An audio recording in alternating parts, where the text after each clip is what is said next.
In the quiet village of Bellwood, nestled deep within a forest of towering oaks and whispering pines, there was an ancient manor long believed to be cursed. No one dared go near it, especially after sunset. For as long as anyone could remember, strange stories surrounded the place. Tales of eerie laughter and faint singing echoing through the woods at the stroke of midnight.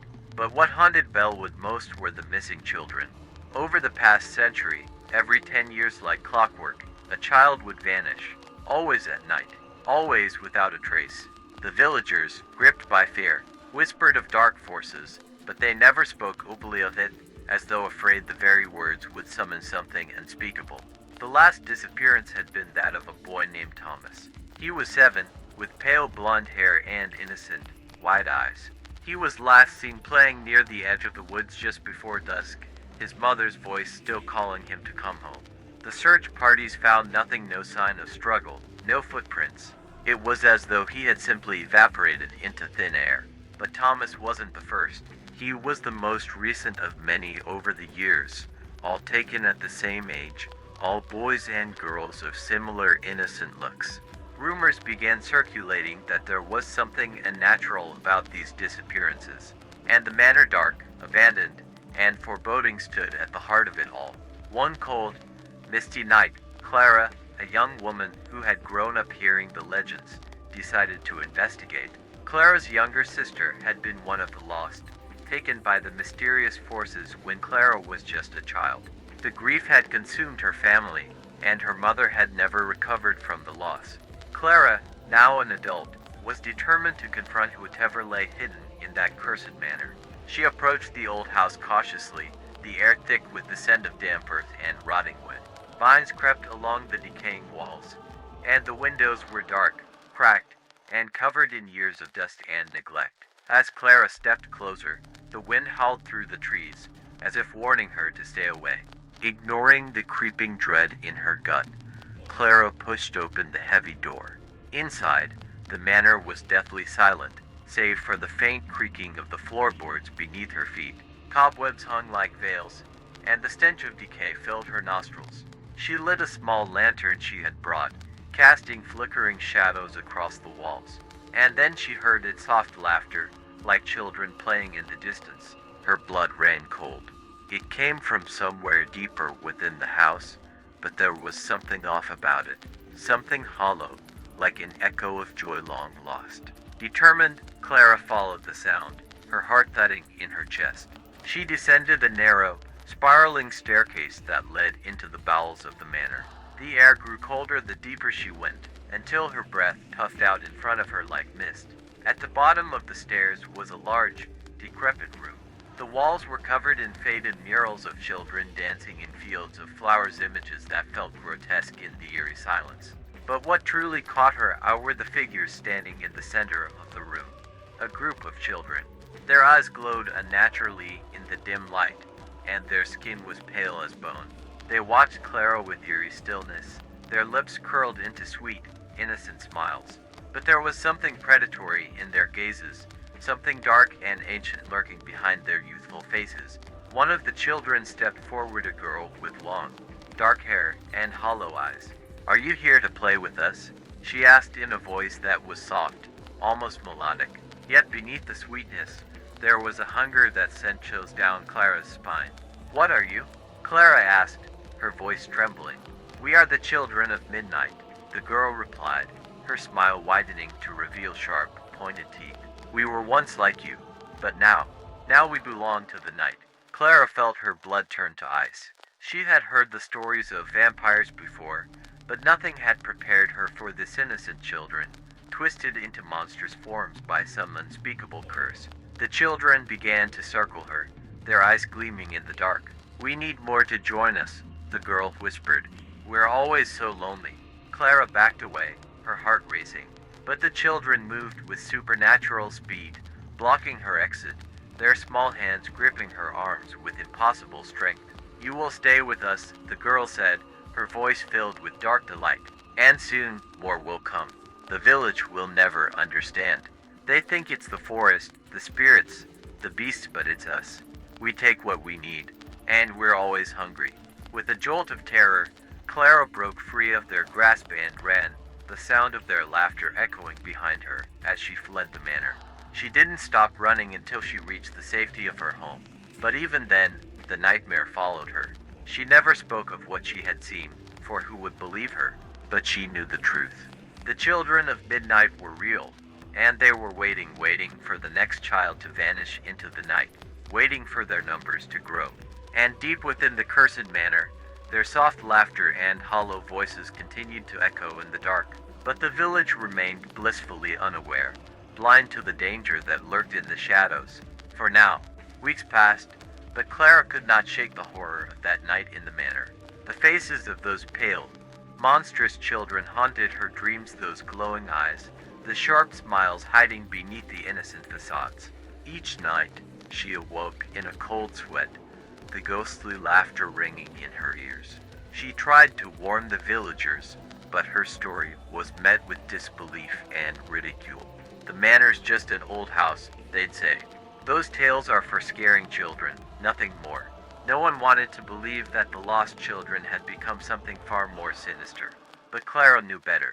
Every time she walked through the village, she felt the eyes of the children of midnight watching her from the shadows, waiting, as though her escape had been a mistake they intended to correct.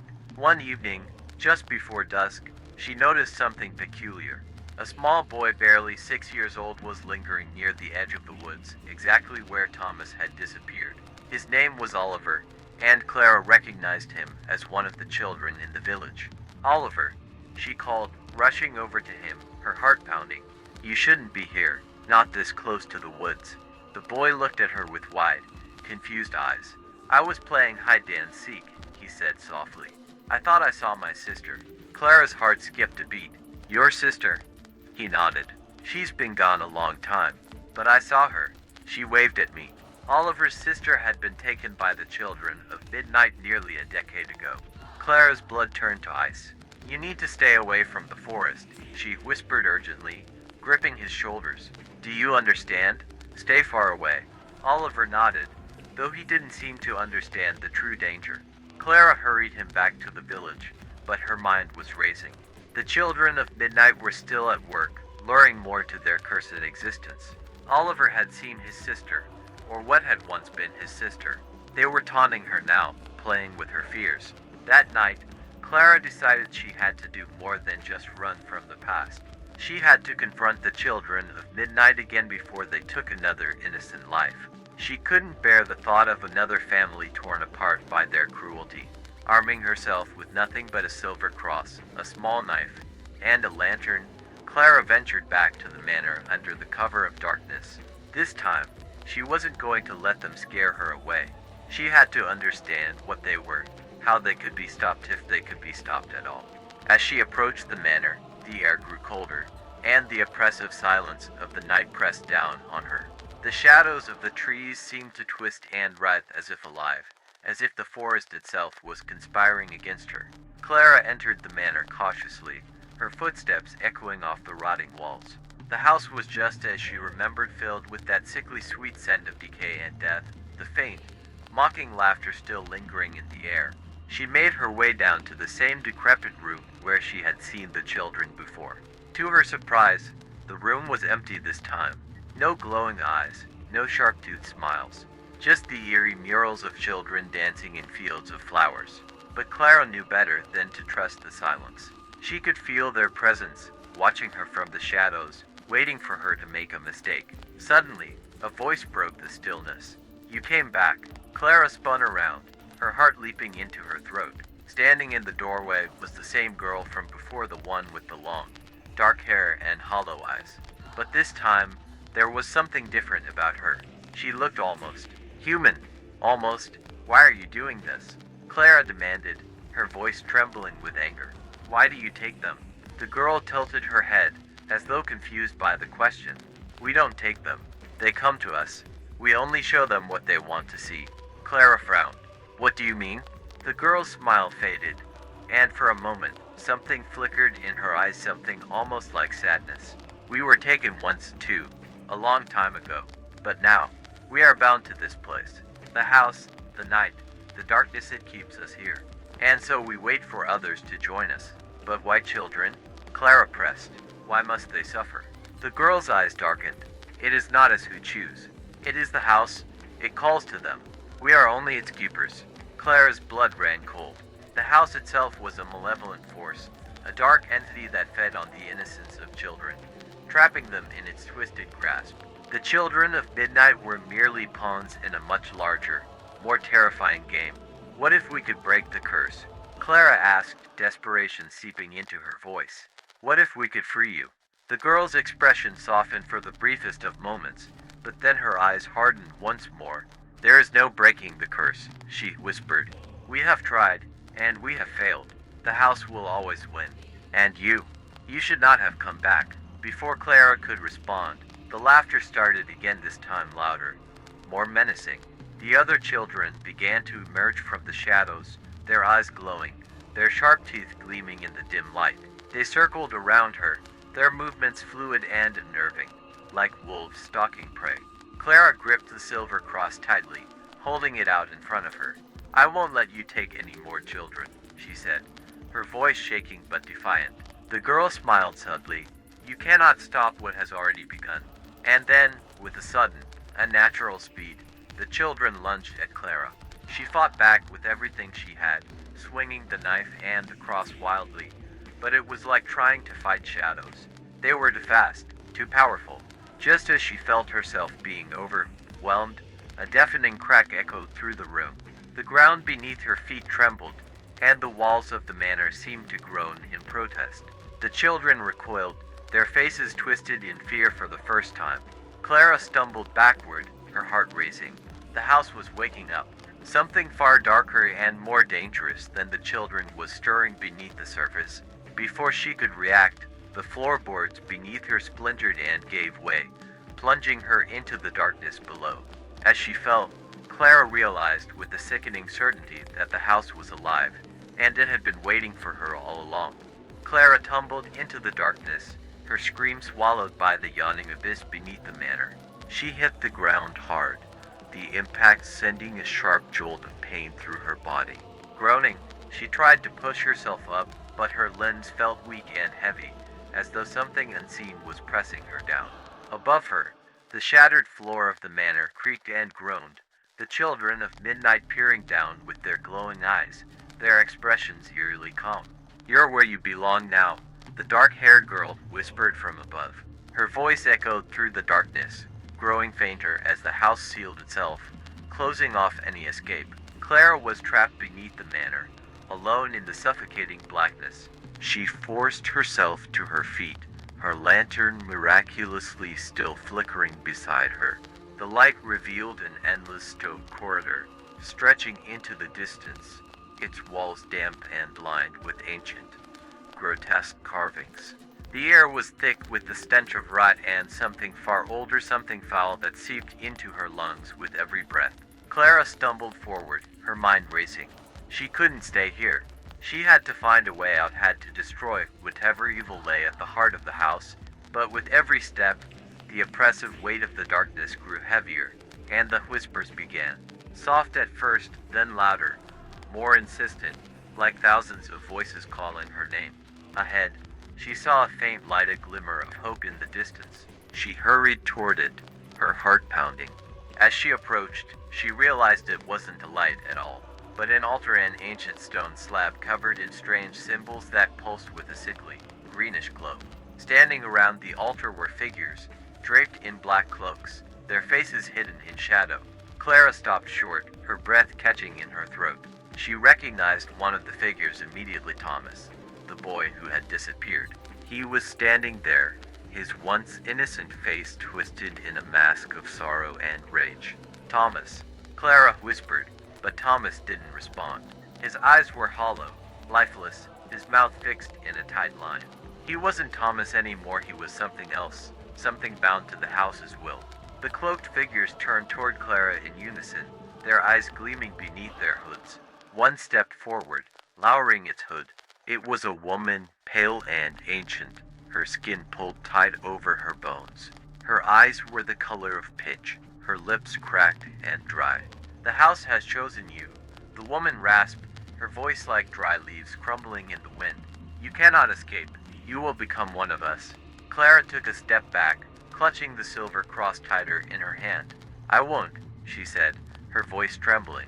I'll destroy this place if it's the last thing I do. The woman smiled, a grotesque, twisted grin. You cannot destroy what has always been. The house is alive. It feeds on the souls of the lost, the forgotten. You will join them soon enough. The whispers grew louder, swirling around Clara, tugging at her mind, her soul. She fought against them, trying to block out the seductive pull of the voices.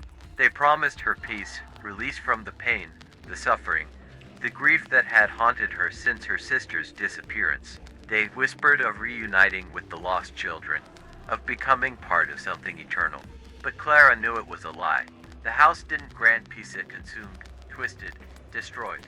Desperate, she lunged forward, slamming the silver cross into the altar. The greenish glow flickered for a moment, and the cloaked figures recoiled, hissing like serpents. But the woman only laughed, a hollow, mirthless sound. Foolish girl, she sneered. The house cannot be destroyed by such trifles.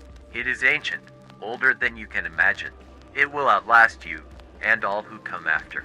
Clara felt the weight of those words, the crushing realization that there might truly be no way out. But she couldn't give in. She wouldn't. She backed away from the altar, her mind racing. There had to be something, some way to fight back. She thought of the children, their glowing eyes, their sad smiles, their twisted existence as creatures of the night. They were victims of this place, just like her.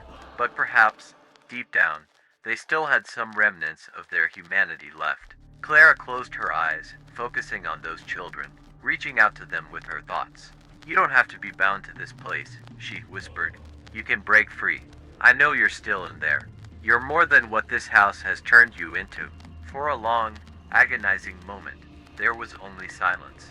And then, a soft voice echoed in her mind, faint, but unmistakable. Help us. It was the girl, the dark-haired child who had led the children of midnight. Clara's heart surged with hope. She opened her eyes to see the children standing at the edges of the room, their eyes glowing, but no longer with malice. They stared at her, their expressions a mix of confusion and longing.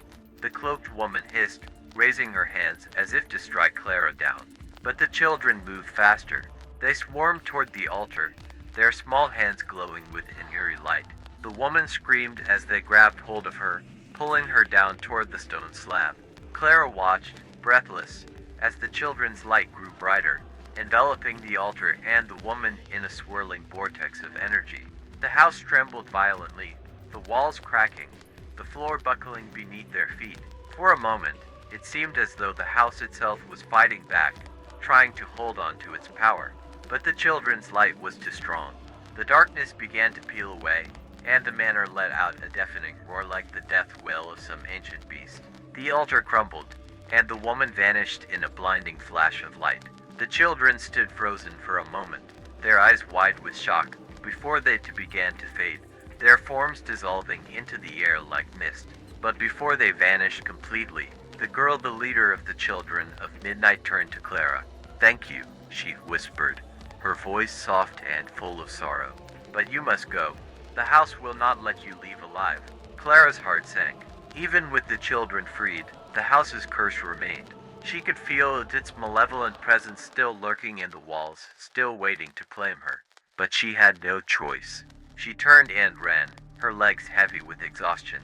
The house groaned around her, the walls closing in, the floor crumbling beneath her feet. She sprinted toward the entrance, but the door slammed shut just as she reached it. Trapped, Clara banged on the door, her panic rising. The whispers grew louder, more insistent, wrapping around her mind like chains. And then she felt a cold hand on her shoulder. She turned to see the girl, her face pale and sad. "I'm sorry," she whispered. "We couldn't save you." Clara's vision blurred, her strength leaving her. The house was claiming her now, drawing her into its eternal darkness. She collapsed to the floor, the last remnants of light fading from her mind. The manor stood silent once again, its secrets buried deep within its walls. And outside, in the village of Bellwood, the wind carried the faint echoes of children's laughter through the night.